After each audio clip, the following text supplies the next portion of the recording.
जय जिनेन्द्र। जैन कहानियों के अंतर्गत आप सुन रहे हैं भावनाओं के बारे में। भावों से चित्त को भावित करना भावना है। किसी विषय पर निरंतर अनुचिंतन करना भावना है। किसी भी प्रवृत्ति का बार बार अभ्यास करना और उस प्रवृत्ति के द्वारा स्वभाव में परिवर्तन हो जाना, तो उस अभ्यास को भावना कहा गया है। अनुप्रेक्षा एक भावना है। अनुप्रेक्षा के द्वारा हम अपने संस्कार, अपने स्वभाव, अपनी आदतों में परिवर्तन ला सकते हैं। आचार्य उमा स्वाति ने तत्वार्थ सूत्र में 12 भावनाओं का वर्णन किया है। सबसे पहली भावना अनित्य भावना। आइए प्रारंभ करें। राजा राणा छत्रपति हथियन के अश्वार, मरना सबको एक दिन अपनी अपनी बार। मुक्तक से स्पष्ट है। राजा हो, रंक हो, अमीर हो, गरीब हो, जिसने जन्म लिया है उसको मृत्यु का वरण करना ही पड़ेगा। कोई भी अमर, शाश्वत और स्थायी नहीं हो सकता। जन्म और मरण के चक्र से हम मुक्त नहीं हो सकते जब तक तब तक हमारे कर्म हमारे साथ हैं। यदि हम इस चक्र से मुक्त होना चाहते हैं तो हमें अपने कर्मों को क्षय करना होगा। अपनी इस बात को एक कहानी से स्पष्ट करना चाहूँगी। राजगृह नामक एक नगरी थी। वहाँ पे एक सारथी था जिसका नाम था एक रथिक था जिसका नाम था नाग। उसकी पत्नी का नाम था सुलसा। दोनों धर्मपरायण थे।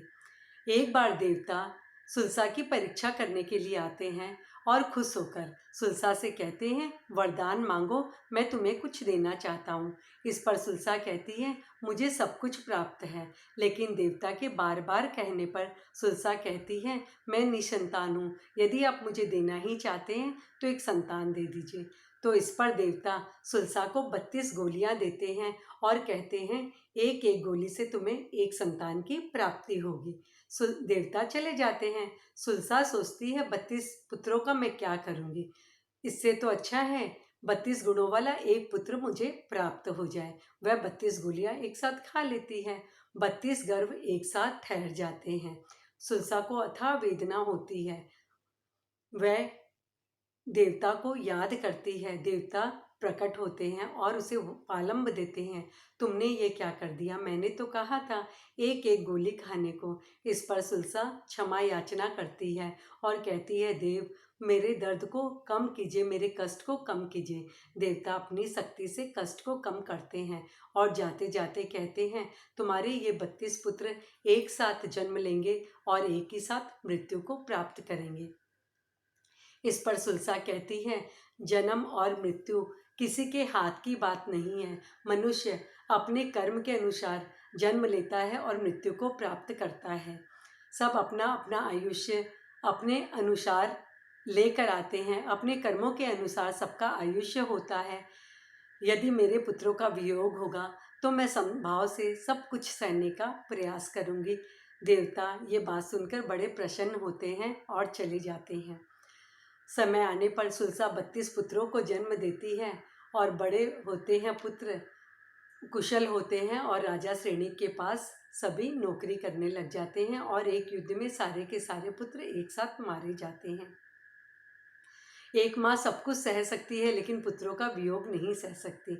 लेकिन सुलसा धर्मपरायणा स्त्री थी। वह सब कुछ संभाव से सहती है। कोई भी उसे सांत्वना देता तो वो कहती, मेरा मेरे पुत्रों के साथ यहीं तक का साथ था, अभी वे अपने आगे की यात्रा पे निकल चुके हैं। हाँ, मुझे इस बात का दुख है कि मेरे पुत्र मुझसे पहले चले गए। और इस तरह वे अपने आप को संभालती है और धर्म के मार्ग पर अपने आप को आगे बढ़ाती है और जीवन में संयम को धारती है। ये थी अनित्य भावना। अनित्य भावना हमें प्रेरणा देती है कि कोई भी स्थायी, अमर या शाश्वत नहीं हो सकता। जिसने जन्म लिया है उसे मृत्यु को तो प्राप्त करना ही होगा और हमें प्रयास करना चाहिए हम अपने कर्मों को कम कर सकें, हम हल्लुकर्मी बन सकें। इस विवेक से हम अपने जीवन में आगे बढ़ें। और दूसरी भावना है असरण भावना। दल बल देवी देवता, माता पिता परिवार, मरती बीरिया जीव की कोई न राखन हार। मुक्तक से स्पष्ट है कि देवी देवता कोई भी हो या माता पिता हो, कोई भी हमें शरण देने वाला नहीं है, कोई भी हमारा नाथ नहीं बन सकता। सभी अनाथी है, कोई भी सनाथी नहीं है, कोई भी आश्रयदाता नहीं बन सकता। जिसने भी जन्म लिया है अपने कर्मों के साथ जन्म लिया है, कर्मों के अनुसार सभी को सुख और दुख भोगना ही पड़ता है। अपनी इस बात को एक कहानी से पुष्ट करना चाहूँगी। राजगृह नगरी के राजा का नाम था श्रेणिक। वहाँ एक बार वे उद्यान में जाते हैं भ्रमण करने के लिए। उन्होंने देखा एक मुनि ध्यानस्थ है, बिल्कुल युवा थे, बड़े आकर्षित लग रहे थे। राजा उनके पास जाते हैं और कहते हैं, मुनिवर, इस यौवन वय में आप साधना कर रहे हैं, साधु जीवन आपने स्वीकार किया है, अभी तो आपके सुख भोगने के दिन हैं। इस पर मुनि कहते हैं, राजन मैं अनाथ हूँ। तो राजा श्रेणिक कहते हैं, वे बड़े उनके मन में बड़ी दया आ जाती है ये बात सुनकर, और वे कहते हैं कि मुनिवर, आप मेरे साथ चलिए, मैं अपनी पुत्री का विवाह आपके साथ करूंगा, आपको राज्य दूंगा, आपको राजा बनाऊंगा, मैं आपका नाथ बनूंगा।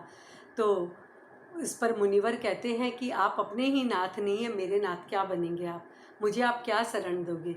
इस पर राजा श्रेणिक उनसे कहते हैं, आपको मालूम है मेरे पास 33,000 घोड़ा, रथ और हाथी है, मेरे पास 33 करोड़ पैदल सैनिक हैं, मेरे पास 1,70,00,000 से भी अधिक गांव हैं, इतना मेरे पास वैभव है और आप मुझे अनाथ कहते हैं, आपको मृषावाद का दोष लगेगा।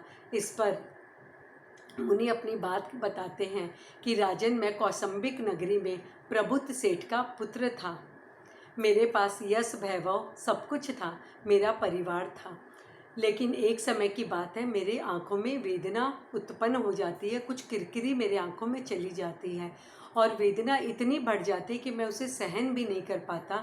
दूर दूर से चिकित्सक वैद्यों को बुलाया जाता है, औषधि तंत्र मंत्र सबका प्रयोग किया जाता है, लेकिन मेरी वेदना कम नहीं होती, वह निरंतर बढ़ती जा रही थी।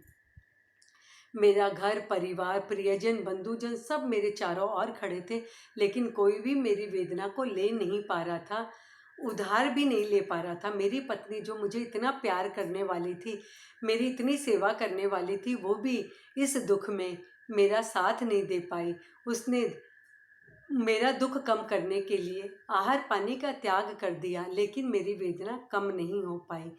और तब मैंने यह निश्चय किया कि मेरी वेदना यदि कम हो जाती है, मेरा दुख कम हो जाता है, मेरा कष्ट कम हो जाता है, तो मैं अपने जीवन को साधना के पथ पर ले जाऊंगा। और धीरे धीरे मेरी वेदना कम होने लग जाती है और एक समय वह ठीक हो जाती है, और उसके बाद मैंने साधु जीवन को स्वीकार कर लिया। यह सुनकर राजा श्रेणिक की आंखें खुल जाती है। वे ये सोचते हैं, मैं क्या सोच रहा था कि मैं सबका नाथ हूँ, लेकिन मैं खुद ही अनाथ हूँ। और ये थी अशरण भावना। अशरण भावना हमें ये बताती है, कोई भी किसी को शरणदाता नहीं बन सकता है, सब अपने ही नाथ हो सकते हैं। हम अपने ही कर्मों के अनुसार सुख और दुख को पाते हैं और उसे हमें भोगना पड़ता है। तो हम समझे, अपने दृष्टिकोण को हम स्पष्ट करें, हम अपने कर्मों को कम करने का प्रयास करें, क्षय करने का प्रयास करें, आश्रव द्वारों को बंद करें, संवर को हम जीवन में धारण करें, तो हमारे कर्म कम हो सकते हैं, हम हलुकर्मी बन सकते हैं। और इसी विवेक से हमें आगे बढ़ना चाहिए। और ये थी अशरण भावना। जय जिनेंद्र।